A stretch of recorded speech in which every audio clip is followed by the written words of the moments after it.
Shoutout muna sa inyong lahat kung saan man kayo naroroon. Sana'y nasa mabuti kayong kalagayan. Quick reaction lang sa mga thumbnail ni BJ. Teaser lamang itong gagawin natin. At sa weekend, re-reactionan natin ang isa sa video niya. Sumusobra na kasi ito sa kapapanira. Hindi ako makatiis sa mga mali-maling information at mali-mali niyang analysis sa issue na ito.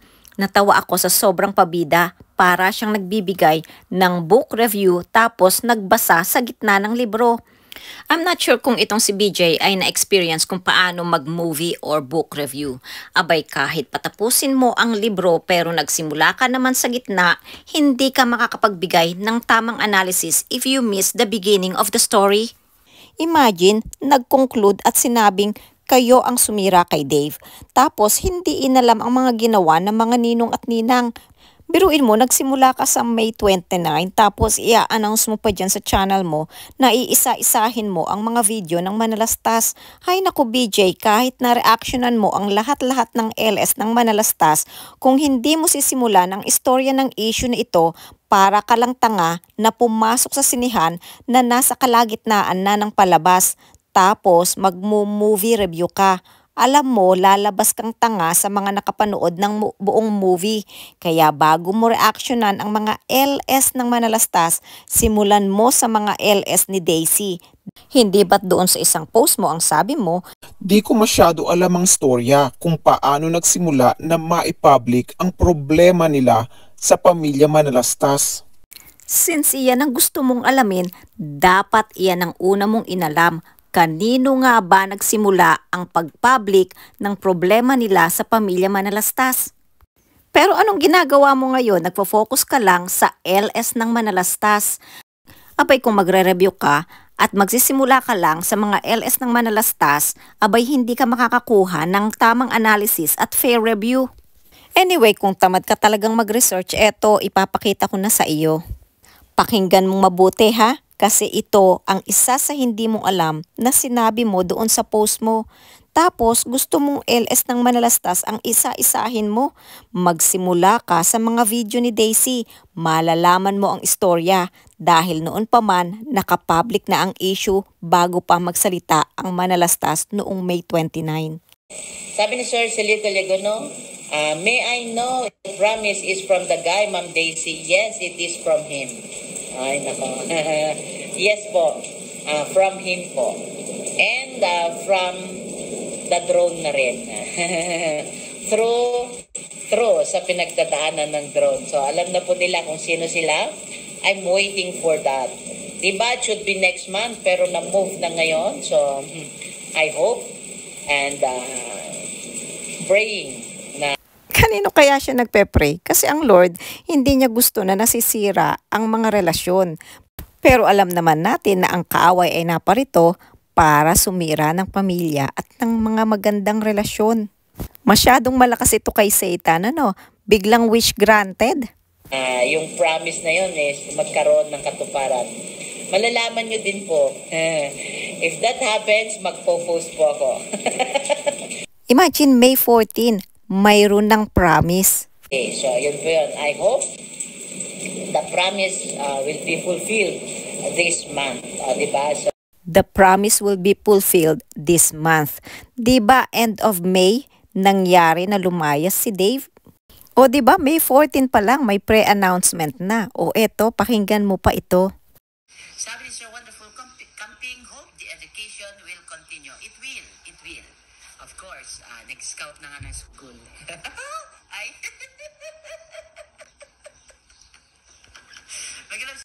Abay, ang galing. Ano, BJ? Noong May 29, nagsalita ang Manalastas. Pero si Daisy, May 27 pa lang, in-announce na niya na nag-i-scout na sila ng school para kay Dave.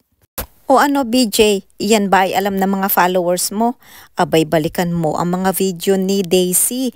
Hindi yung iisa-isahin mo ang mga LS ng Manalastas at doon ka lang magsisimula. Hindi mo talaga malalaman ang buong istorya. O eto pa, May 29, naunang mag-LS si Daisy. Tapos nung gabi, nag-LS ang Manalastas. So, ibig sabihin, BJ, alam na ng publiko. Ikaw lang ang hindi nakakaalam. Tapos, bibigyan mo ng reaction ang mga LS ng Manalastas. May galap shoutout po sa'yo, Kuya Dave, na nanonood sa ngayon. Relax ka lang, huwag kang mag-alala. Gagawin po natin ang lahat-lahat para ikaw ay nasa mabuting kalagayan at ligtas sa anumang kapahamakan. Smile-smile ka lang dyan. Huwag mong iisipin mga sinasabi ng mga tao. Huwag kang makikinig sa mga pinagsasabi nila.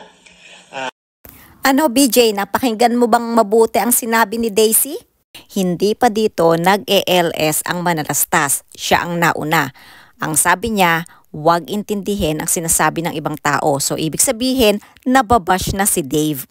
So nabash ba si Dave dahil sa manalastas? Hindi, nababash na siya, hindi pa nag-a-announce ang manalastas.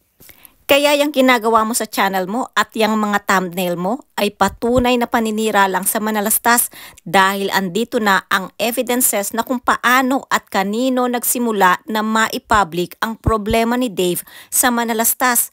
Kay Daisy nagmula. At malinaw dito sa LS ni Daisy na nababash na si Dave, hindi pa nag-LS ang manalastas. Tapos ang pinapakalat mo dyan sa channel mo, nababash si Dave dahil sa manalastas. Tapos ang mga thumbnail mo masyadong mapanira. Dahil ang ginagawa mo ay nire-reactionan mo ang mga LS ng manalastas pero hindi mo inalam ang ugat at pinagsimulan ng issue na ito. May 29 unang nag-LS si Daisy. Tapos mayroon na silang naririnig na pangbabash kay Dave. So ibig sabihin hindi sa manalastas nagsimula kung bakit nabash si Dave. Taliwas sa pinapakalat mo dyan sa channel mo na nabash si Dave dahil sa manalastas. Basta ang importante is you are safe and sound, okay? So, Ano BJ, sa tingin mo safe and sound si Dave during that time na nababash na siya, hindi pa nagsasalita ang manalastas? Ganun ba ang safe and sound? yun lang anak, huwag ka mag-alala. We are here. Ang dami namin nagmamahal sa'yo, hindi ka namin pababayaan. At hindi namin hahayaan na bumalik ka sa pagkakargador at huwag na huwag mong babalakin na na mag-alaga ng itik ha. Tingnan mo ugali ng matandang ito na sinamahan ni Dave. Mapagmahal kay Dave pero mapanglait sa ibang bata. Tapos yung pagmamahal na naibigay kay Dave, ngayon ay napunta kay Luis. So ngayon, kaninong kasalanan ang lahat ng ito? Hindi ba't sa mga ninong at ninang? Siyempre, kasalanan din yan ni Dave kasi siya naman ang nagdesisyon. Pero mas malaki ang pananagutan talaga ng mga nakakatanda dahil during that time, si Dave ay isang minor pa lang. Again, BJ, nabash si Dave, hindi pa nag-a-announce ang manalastas. Gets mo na ba? May galap shoutout, Madam Melanie, katakutan na. Good evening po, God bless us all. Magandang gabi po, Madam Melanie. Thumbs up dan, sabi niya. At si Melanie Katakutan ay isa sa mga nag-convince kay Dave na umalis sa manalastas at tumira sa kanila. Pakinggan mo to. Yaya po, God bless po kayo. God bless po. Sal, Madam Melanie, kung gusto ni Dave sa amin, why not? Tokrang, di ba? Ayan tuloy. Don't worry, Tokrang. Pag pinahintulutan ni God na sa amin umuwi si Dave, never ever kanya makikilala. Nang asar tuloy. Tingnan mo kung anong date to. April 15. Kinukonvince na nila si Dave na umalis sa manalastas at tumira sa kanila. Tapos iko-content mo ang mga video ng manalastas, tapos isisisi mo sa kanila ang nangyari kay Dave. Tingnan mo nga ang mga date na ito ay nakapublic. At April 15 pa lang, ayan, may basher na, tinawanan pa nga ni Daisy. At ang kapal ng mukha mo, BJ, at ang Tekram community pa talaga ang sinabihan mo na hanggang sa matauhan kayo. Hoy BJ, knock your head 10 times. Baka sakaling ikaw ang matauhan. Huwag kang magmarunong dahil kung magsisimula ka lang sa mga LS ng malalastas tapos magbibigay ka ng opinion, abay alam mo ba na hindi ka makakakuha ng tamang analysis at conclusion dahil kumbaga sa isang libro, kung magre-review ka ng libro tapos nagsimula ka sa gitna, hindi ka makakapagbigay ng honest and fair review. Tanga lang ang nagbibigay ng opinion tapos sa gitna lang nagsisimula. Naiintindihan mo ba ang analogy na yon? Tapos sasabihin mo pa dito, ipagtanggol ang aapi. Baka naman nakita mo lang ang sarili mo sa katauhan ni Dave, kaya ang pagtatanggol mo sa kanya ay reflection lang ng iyong nakaraan. Pero ikaw, patuloy ang paninira mo sa manalastas kahit hindi mo alam ang buong istorya. Ikaw ba, BJ? Aware ka sa mga thumbnail na ginawa mo?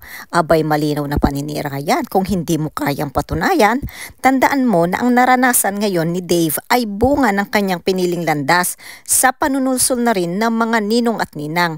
Andyan ang mga evidences na ipinakita ko.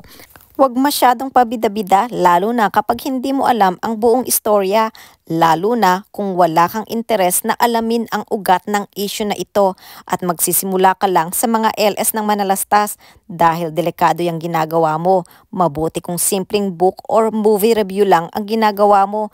This is real life at ang paninira ay may katapat na kaparusahan sa ating batas. Anyway, hopefully this weekend makapag-LS tayo at bigyan natin ng reaction ng isang video ni BJ.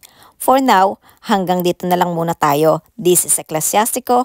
Muli, maraming salamat sa pakikinig. Ingat and God bless. Bye!